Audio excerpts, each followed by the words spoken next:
Assalamualaikum warahmatullahi wabarakatuh. Perkenalkan, nama saya Nailul Muna. Saya dari kelas keperawatan C. Hari ini saya akan menjelaskan mengenai kelenjar endokrin serta hormon yang dihasilkan dan fungsinya. Yang pertama ada kelenjar hipofisis yang berada di bawah dasar hipotalamus. Hormon yang dihasilkan yaitu thyroid stimulation hormone yang berfungsi untuk merangsang kelenjar tiroid untuk memproduksi tiroksin.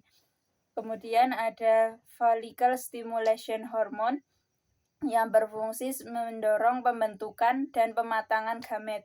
Kemudian ada luteinizing hormone yang berfungsi mendorong sekresi hormon reproduksi di ovarium dan testis. Kemudian ada prolaktin yang berfungsi menstimulasi sekresi air susu oleh kelenjar susu.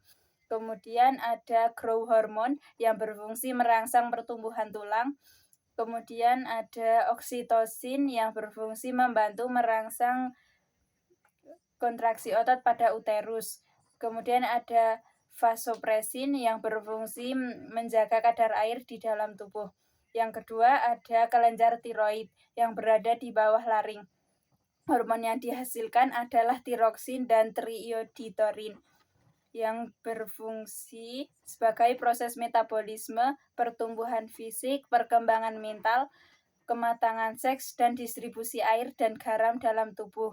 Kemudian ada kolsitonin yang berfungsi menjaga keseimbangan kalsium di dalam tubuh. Yang ketiga ada kelenjar paratikoid yang berada di belakang tiroid. Hormon yang dihasilkan adalah parathormon yang berfungsi mengendalikan kadar kalsium dalam darah.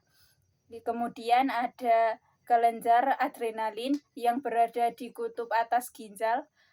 Hormon yang dihasilkan adalah korteks mineral yang berfungsi menyerap natrium darah dan mengatur reabsorpsi air pada ginjal. Kemudian ada androgen yang berfungsi membentuk sifat kelamin sekunder pada pria. Kemudian ada glukokortikoid yang berfungsi mengubah protein menjadi glikogen dalam hati dan mengubah glikogen menjadi glukosa.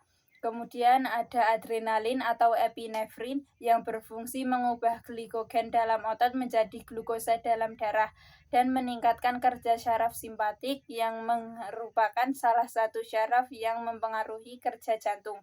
Kemudian ada non-adrenalin atau non-epinefrin yang berfungsi sebagai kerjasama hormon antar kortisol dengan adrenalin dalam mengatur reaksi tubuh ketika stres.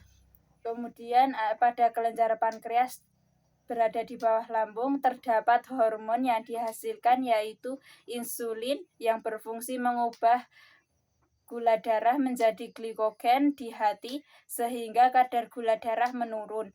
Kemudian ada glukogen yang berfungsi mengubah glikogen menjadi glukosa sehingga kadar gula darah naik. Kemudian ada kelenjar gonad pada wanita berada di ovarium.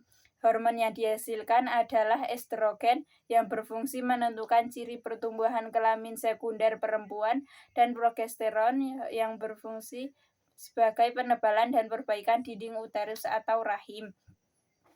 Kemudian sedangkan pada pria berada di testis yang menghasilkan hormon testosteron yang berfungsi sebagai pembentukan ciri pertumbuhan kelamin sekunder laki-laki dan memicu pembentukan sperma.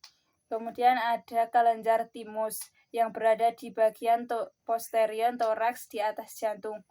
Terdapat hormon timopoietin dan timulin. Kedua hormon ini berperan dalam proses pembentukan sel T menjadi sel-sel spesifik dan hormon timosin yang berfungsi menguatkan respon imun dengan menstimulasikan sel T.